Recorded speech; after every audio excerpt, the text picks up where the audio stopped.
Merhabalar, ben Yüksel, kanalıma hoş geldiniz. Bu videoda bu harika çantayı anlattım.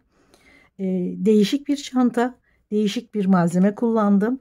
Gene Kürkcihan'da alışveriş sırasında böyle bir malzeme çıktı karşıma.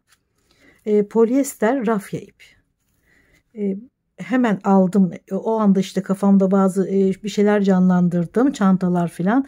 Dedim ben bunları mutlaka kullanmalıyım. Renklerini gördüm sonradan. Renkleri de çıkmış. Onlardan da alacağım. Kafamda güzel projeler var. Tavsiye ederim. Suni rafya ip ya da polyester rafya ip diye satılıyor. İnternette de bulabilirsiniz. Ben çok beğendim malzemeyi. Şimdi videoyu izleyince anlayacaksınız. Bu ipten kafes örerek her iki tarafı da, hatta sapı, her şeyi kafesle, önce kafes ördüm, sonra üzerine tığla bu etnik desenleri işledim. İstediğiniz desen, istediğiniz renk kullanabilirsiniz, istediğiniz ebatta yapabilirsiniz. Çünkü örmesi de işlemesi de çok kolay. Bir de zevkinize kalmış. Ben burada iplik hiç koparmadan şöyle başladım, devam ettim. Yani iplik koparmadan desen nasıl devam eder derseniz burada gösterdim zaten. Farklı desenler, farklı renkler, çok çok harika ürünler ortaya çıkacak.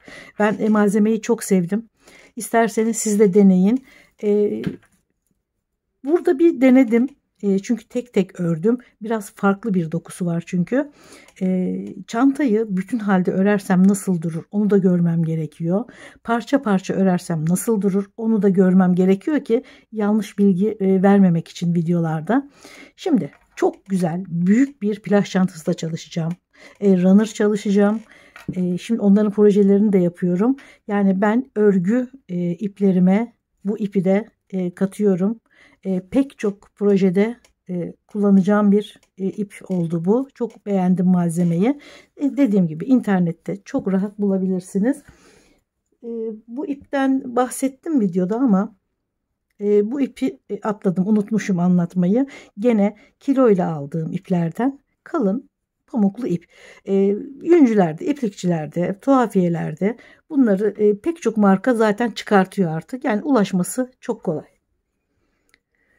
Evet, şimdi videoya geçelim. Bu ipler polyester rafya. Bildiğimiz rafya iplerden daha farklı. Örüldüğünde de daha farklı duruyor. Paket ipi gibi, fakat paket iplerini daha işlemişler ve örgüye hazır bir hale getirmişler. Bu daha açık, şu ikisi. Şu daha koyu beş. Bunlarla çok güzel çantalar, runner'lar yapılacağını düşündüm. Bir de zemin hazırlamak da güzel oluyor. Yani zemini kafes örerek hazırlayıp üzerine işleyerek de yapabileceğimi düşündüm. Hem plaj çantası yapacağım ama önce ipi daha iyi tanımak için küçük çanta yaparak başlamak istedim. Hep beraber şimdi görelim bakalım nasıl örülüyor, nasıl bir dokusu ortaya çıkıyor ve biz bunlardan neler yapabiliriz. 4 numara 2,5 milim tığ kullanıyorum. Şimdi ufak bir çanta yapmak istiyorum. Hem clutch olabilir, hem çapraz çanta olabilir. Her şekilde kullanabiliriz. Yeterli miktarda zincir çekiyorum. Fakat bol bol çekmeyin. Biraz sıkı olsun.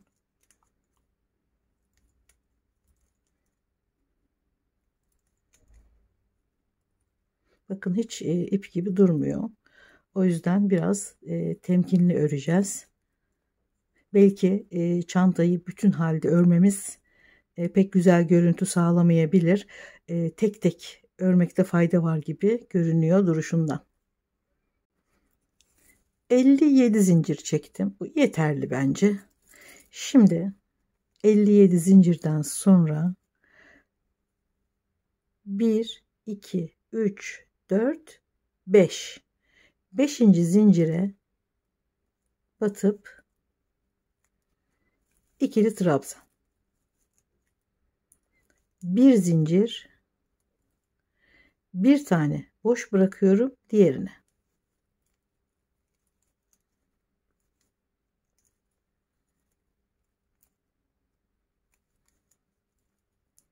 Bir tane atlıyorum diğerine.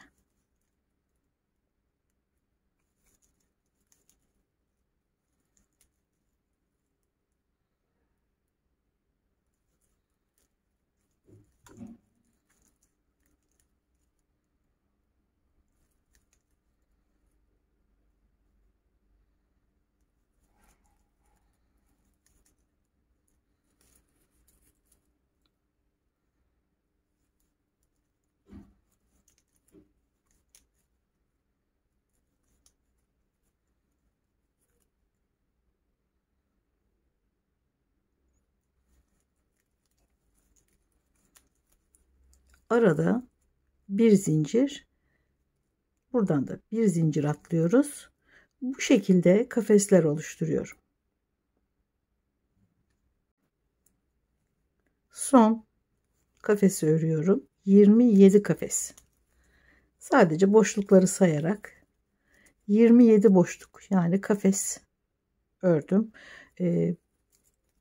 İkinci sıraya 1, 2, 3 zincir çeviriyorum. Trabzanın üzerine. Gene bir zincir trabzanların üzerine. Hakim olması biraz zor oluyor ama çok bir zorluğu da yok. Bu şekilde istediğim uzunluğa gelene kadar örüyorum. İlk parçayı bitirdim. Şöyle 23,5 santim. Yüksekliği 21,5 santim. Şöyle. Bu küçük bir çanta için ideal. 27 kafes örüp yüksekliğini de 19 sıra kafes ördüm.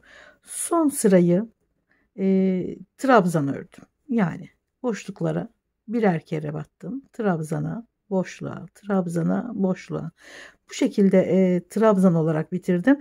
Çünkü çantanın ağız kısmı içine çıt çıt dikeceğim için biraz daha dokulu olmasını istedim. Şimdi bu bizim ilk parçamız. Hatta bunu bitirmişken üzerindeki işlemesini de yapalım, tamamlayalım. Diğer parçalarda zaten aynen bunun gibi örüleceği için anlatarak göstereyim. Şu gördüğünüz desenden başka bir örgü yok zaten. Sonrasında da üzerine çok basit, güzel bir etnik desen işliyoruz şimdi. Bir günde tamamlayıp takabileceğiniz, kullanabileceğiniz bir çanta oluyor. Bu çantada biraz rengine uygun örmek istedim. Bir tane daha örmek istiyorum. Bu da bel çantası deniyor ama yine çapraz takılan bir çanta olacak o da. Onda farklı bir renk kullanmak istiyorum. Ama burada tamamen bu renkten örmek istiyorum ki çok karışık olmasın, daha anlaşılır olsun. Çünkü şu polyester rafya ipi hayatımıza daha yeni giriyor. Hem ipi tanıyalım, nasıl durduğunu görelim ve pek çok yerde de kullanabileceğimiz bir ip çünkü. Zamanı geldikçe bu ipten çok farklı şeylerde örmek istiyorum. Şimdi desene hemen başlayalım. 10 numara 6 milimetre tığ kullanıyorum. Şimdi 1, 2, 3, 4, 5. kafes. 1, 2, 3, 4, 5. kafes. Yani burada da 4 tane kafes bırakarak şu ilmekten, yani kafesten örmeye başlıyoruz. Bir püf noktası da hemen söyleyeyim. Şuradan alalım. Böyle öreceğim çünkü. Şuradaki trabzandan bir tane ilmek alacağız. Çünkü şuraya direkt ilmek çekerek başlarsak ilk ilmek çok zayıf kalıyor. Bunu önlemek için böyle bir teknik geliştirdim. Yani öğrenenler bilir. Hani elimize nasıl kolay gelirse. Yani nasıl muntazam bir örgü oluşturursak orada ufak böyle bir fikirlerimiz oluyor. Bu da onlardan biri. İpi şöyle alttan yukarı doğru alıyorum. Bir ilmek. Daha ince tığla. Trabzanın içinden geçirdiğim bir ilmek. Şuradan biraz küçültelim. Şimdi hemen dibine batıyoruz. Yani içinde şuradaki ilk kafese, dibindeki kafese batıyoruz. Bu ilmeği almasaydık ilk aldığımız ilmek çok zayıf kalıyor. Şuraya sabitleyince tam bir ilmek görüntüsünde oluyor. Kafes kadar olacak ilmeğin uzunluğu da. Şöyle biraz çekiyoruz. Kafesin uzunluğu kadar. Yoksa buradaki ilmekler kısa kalırsa zemindeki bu kafes örgüyü kısaltırız. Hem büzüşür, güzel durmaz. Bu örgünün tam kendi boyutunda kalabilmesi için şuradaki ilmeklerin kafesin kendi boyutu kadar olması gerekiyor. Şöyle uzatıyoruz. Alıyoruz. Şimdi 2 tane ilmek ördük burada. Bir başlangıç. Bir de hemen yanına bir tane daha ördük. Şimdi bir yan tarafa geçiyoruz. Gene uzun ilmeklerle. Şimdi bu tarafa bir tane daha.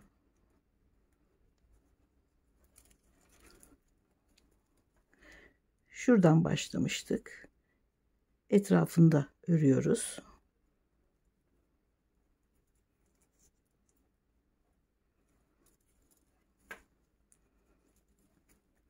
İp şu şekilde, elimiz.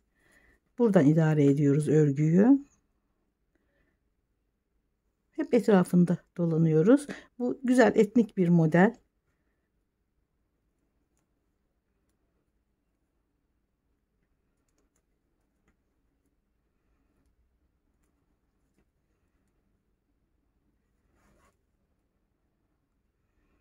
Devam ediyorum.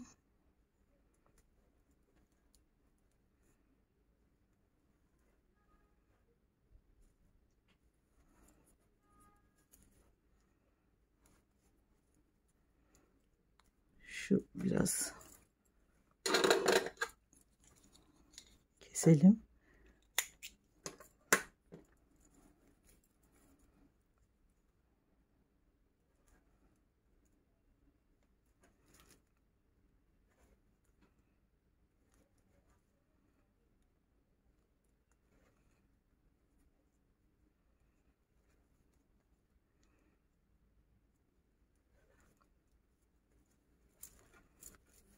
Örmesi çok kolay.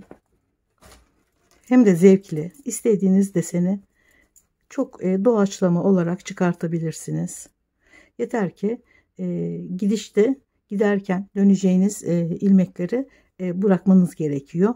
Bunu ufak bir hesaplamayla çok güzel desenler ortaya çıkıyor.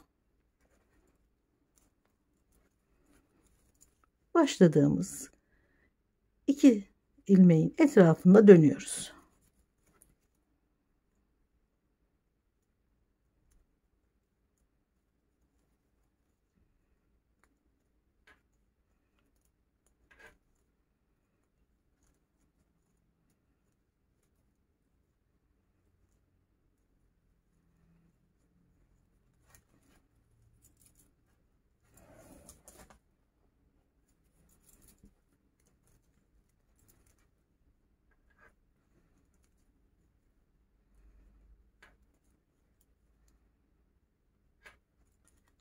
Her sırada bir tane arttırarak ilmek mecburen etrafında dolaştığımız için her sırada bir tane ilmek artıyor.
Şimdi bu deseni bitiriyoruz.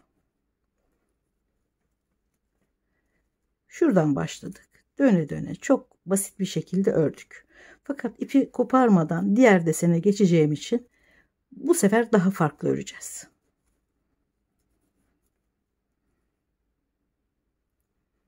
Son sırasını örüyorum.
Şimdi şöyle aşağı doğru iniyoruz ve diğer desene başlıyoruz.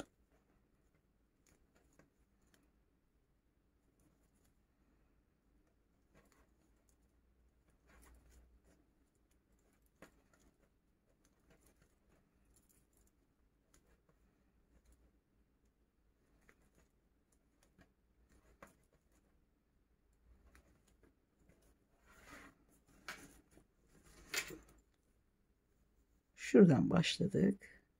Sırayla en basit haliyle ördük. Şimdi ipi hiç koparmadan yanında gene bu şekilde öreceğiz ama bunun gibi değil, biraz farklı öreceğiz. Çünkü ip koparmadan devam edeceğiz.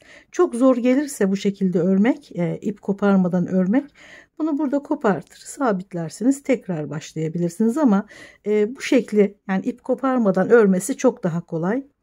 Şimdi devam edelim.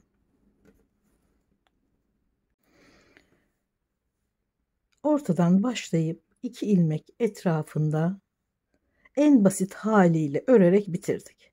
Şimdi ip koparmadan diğer desene geçiyoruz. Şurada son ördüğüm ilmek sayısı, şunu saymıyorum, şu düz olanı, döndükten sonraki ilmekleri sayıyorum. 1 2 3 4 5 6 7 8 8 ilmek de bu tarafa ördüm. Şimdi şuradan yine örerek çıkıyorum.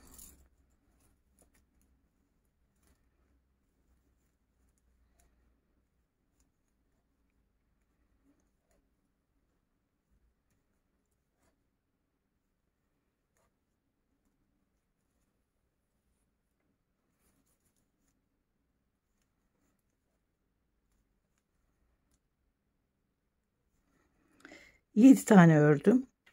Şuradan bir aşağıda kalması gerekiyor. Şu örgünün hizası en üstteki. Şurada. Şu ikinci örgünün hizasında bırakıyorum. Dönüyorum. Bu örmeden bıraktığım boş kafesler, örgüyü ortaya kadar ördükten sonra tekrar ipi dışarı alabilmemiz için dönüş yolu oluyor.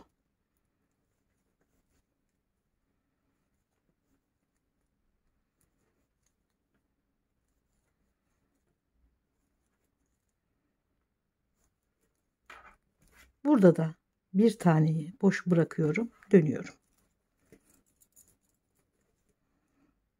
Sonuna kadar gelmiyorum sıranın ki o boş bıraktığımız kafeslerden geri döneceğiz. Çok basit bir örgü. çok işinize yarar. Başka yerlerde de kullanabilirsiniz. Şurada da son bırakıyorum bir tane daha.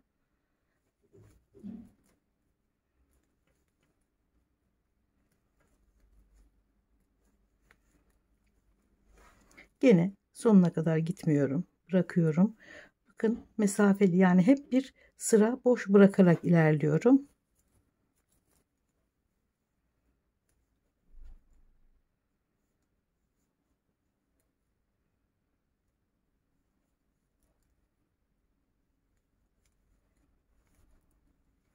Gene sonuna kadar örmüyorum. Dönüyorum.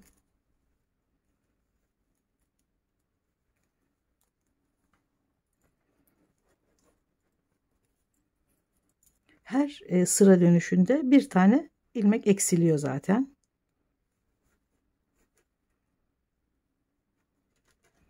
Şimdi en son bir tane ilmeğe kadar geldim.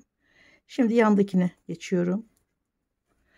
Artık dönüyoruz. Boş kutuları takip ederek şimdi dönüyoruz.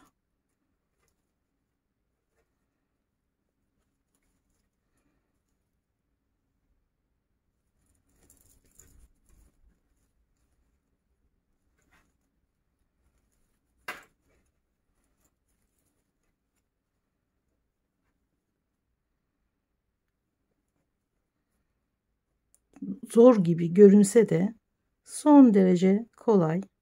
Sizin zevkinize kalmış birçok desen elde edebilirsiniz. Tabii ki renkler de kullanarak. Sanıyorum büyük bir plaj çantası öreceğim. Hem şu dokunu kendisini de kullanacağım. Hem bu kafes dokusunu da kullanmak istiyorum. Çünkü çantaya çok yakışan bir dokusu var. Hem de üzerine gene hafif ama renkli iplerle güzel bir desen çalışarak büyük bir plaj çantası yapmayı düşünüyorum. Deseni daha tam kuramadım kafamda. Bir küçük çanta daha yaptıktan sonra bir fikrim oluşacak zaten ip hakkında.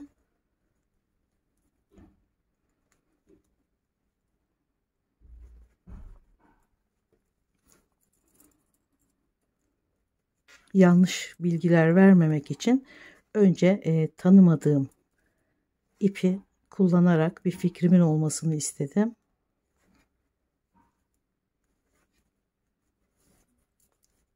Boş bıraktığım kafesleri tekrar üzerinden geçerek ipi desenin dışına taşıyoruz ki diğer desene geçelim. İpi koparmadan tabii ki.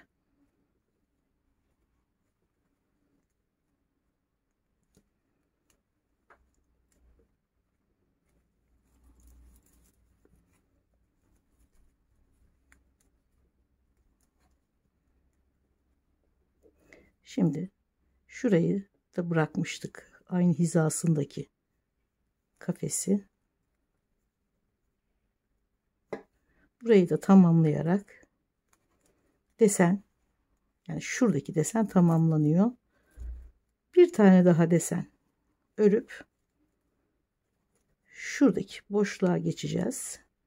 Diğer deseni de aynen burada yaptığımız gibi örüyoruz. Şimdi diğer desene, şuradaki sıra zaten hem bu tarafa hem diğer desene ait olduğu için gayet güzel oluyor. Deseni bitirdim. Bunu ördüğüm gibi aynen şimdi buradaki boşluğa da bir desen daha örüyorum. Aynı şekilde. Şu üçüncü deseni aynen burada ördüğümüz gibi tekrarladıktan sonra ip şurada bitti. Tabi ipi koparmıyoruz. Döndüm. İlmek sayısı da vereyim. Dönüş saymıyorum şuradaki. 1, 2, 3, 4, 5, 6, 7. Şuradaki örgünün hizasına kadar ördüm. Sonra 1, 2, 3, 4, 5, 6, 7 ilmek daha çıktım. Burada 2 tane kafes bıraktım. Bu 2 kafesin bir tanesi gene örgüye ait dönüş boşluğu. Şuradakiler gibi. Şurası. Burası desene dahil değil. Şimdi buraya kadar geldim. Buradan tekrar şurası da, şurada bitiyor ip. Yani desen bitiyor. İp devam ediyor. Tekrar buradaki gibi aynı şekilde örüp, diğerinde aynı şekilde örüp şu örgüyü bitiriyoruz.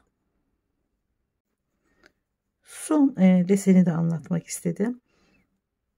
Şöyle başlıyorduk. Sonra tekrar dönüp şurada ip buradaydı. Tekrar desene buradan başlıyorduk.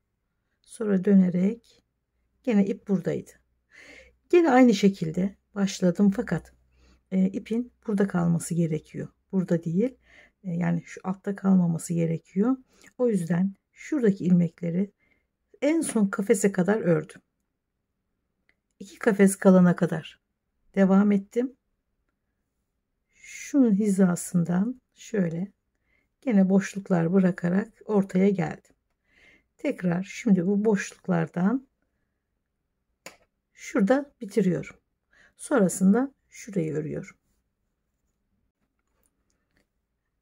Şu şekilde yukarı çıkarak bir ilmekle dümdüz ördüm. Şimdi şuradaki trabzanları da bir örgü yapıyorum. Şurasının biraz dokulu olmasını istemiştim. Yine şöyle trabzanların ortasından yukarı. Araya 3 tane bırakıyorum. Araya batıyorum. Trabzanların aralarına. Şöyle. 1 2 3 gene araya.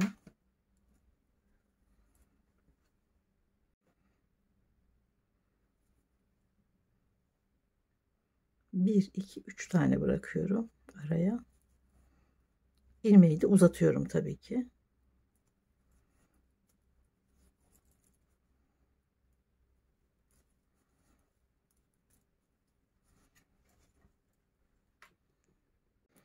Evet, parçayı bitirdim. Gayet güzel oldu. Şimdi bu parçadan bir tane daha yapıyorum. Şimdi ikinci parçayı da ördüm. Hatta yan genişliğini de örüp hemen diktim. Sapı da bitti. Çok kolay. Hemen anlatıyorum. Yüksekliğinde 19 kafes, bir de trabzan örmüştük 20. Yani 20 sıra var. 20 kafes buraya, 27 kafes eninde vardı. Gene 20 kafes. Yani şurada, şu çevresinde kaç tane kafes varsa o sayıda üçlü kafes örüyoruz. Aynen zemini içindeki şu kafesi ördüğümüz gibi üçlü kafes örüyoruz. Sonrasında kafes sayısını 2'ye düşürüyoruz. Yani şu çevresi kadar ördükten sonra 2'ye düşürüyoruz. İkili kafeslerle sap kısmını tamamladım. Siz isterseniz üçlü devam edin. Biraz daha kalın olur. Zevkinize kalmış. İstediğiniz kadar, yani 1, 1.20, 1.15 kim kullanacaksa kendi ölçüsüne kadar örsün. Şuraya dikiyoruz. Yani şuradan başlıyoruz dikmeye. Burada kaç tane kafes varsa burada da aynı şekilde birbirine karşısına gelecek şekilde dikiyoruz. Aynen devam ediyoruz. Buradaki şu çevredeki kafes sayısıyla çantanın etrafındaki kafes sayısı eşit. Bunu diktikten sonra zaten devamı ikili kafes oluyor. Bu da sapı oluşturuyor. Gene şuradan ipi bağladım. Üzerine örerek devam ettim. Gene devam ettim ve başladığım noktaya geldim. Sonra geri dönmedim. Şu aradaki örgüye devam etmedim. Karşısına geçtim. Çünkü hep aynı gidişi takip etsin örgü diye. Bir de ters bir örgü yapmadım araya. Diğer kafese geçtim. Yani bir, şu aradaki 2, 3. Ben burayı ördüm. Üçüncüye geçtim. Tekrar devam ettim. gene çantanın etrafından dolanıp buraya kadar geldim. Burada ipi kopardım, kestim mecburen. Tekrar şuradan başladım. Çünkü aynı sırada olsun dedim. Bakın hepsi aynı şekilde devam ediyor. Ters dönen bir örgü yok. Ama tabii yani bu şart değil. İsterseniz bu sırayı bitirdikten sonra dönerken gene buradan dönebilirsiniz. Tamamlayıp tekrar böyle devam edebilirsiniz. O önemli de değil aslında. Ama ben böyle biraz düzenli durmasını istedim. İpi şuraya bağladım ve aradaki kafesi de aynı hizada örerek bitirdim. Yani sadece üçlü trabzan kenarlar, üçlü kafes kenarlar, ikili kafeste sap kısımları ve üzerine dümdüz örgüler. Gayet basit. Şimdi şu parçayı da buraya dikiyorum. Gene pamuk ipi değil, kendi şu kafesi ördüğüm rafya ipten kullanıyorum. Buraya diktiğim gibi kafesin sayıları birbirine denk gelecek şekilde dikiyorum.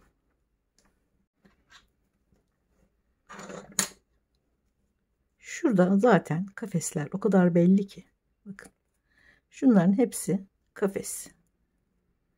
Şöyle. Burada da aynı şekilde yerleri hepsi belli. Nereye batacağımız belli. Kafesleri birbirinin tam karşılığındaki kafesleri denk getirerek dikmeye başlıyorum.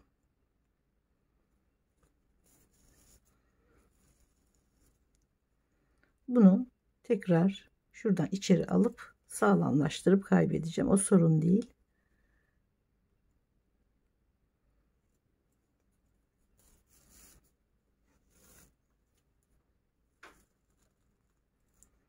Şöyle bir sıkılaştırıyorum. Tam birbirine denk gelecek şekilde dikiyorum.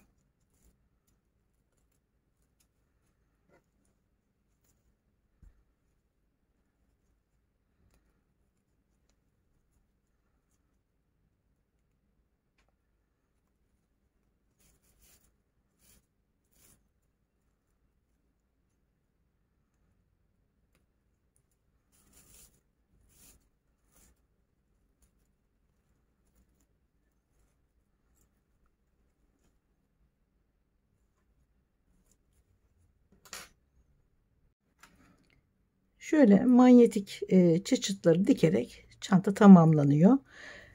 Bu polyester rafya ipini kullanarak çok başka projeler de yapmayı düşünüyorum. Çünkü çok dayanıklı, ıslanmıyor. Bu özelliklerinden de faydalanarak başka projeler düşünüyorum. Hazırlıkları içerisindeyim. Modellerini bu çantayı önce tasarladım. Sonra başka bir çanta tasarladım. Hemen bundan sonra ona başlıyorum. Sizin de çok faydalanmanızı istiyorum. Bu güzel bir malzeme çünkü. İsterseniz böyle pamuk ipler, isterseniz yün iplerle. Mesela ben bunu daha yün iple örseydim kışın bile çok rahat kullanılabilecek bir çanta. Daha büyük çantalar yapabiliriz kalın kalın yünlerle. Gerçekten kullanılması gereken, yani iplerle birlikte bu malzemeye dahil edilmesi gereken bir ip olduğunu düşünüyorum. Güzel bir malzeme yakalamışım gerçekten. Ben çok beğendim. Umarım siz de beğenmişsinizdir. Videolarımı beğeniyorsanız ve bundan sonrakileri de izlemek isterseniz beğenmeyi ve abone olmayı lütfen unutmayın. Görüşmek üzere. Sağlıkla kalın.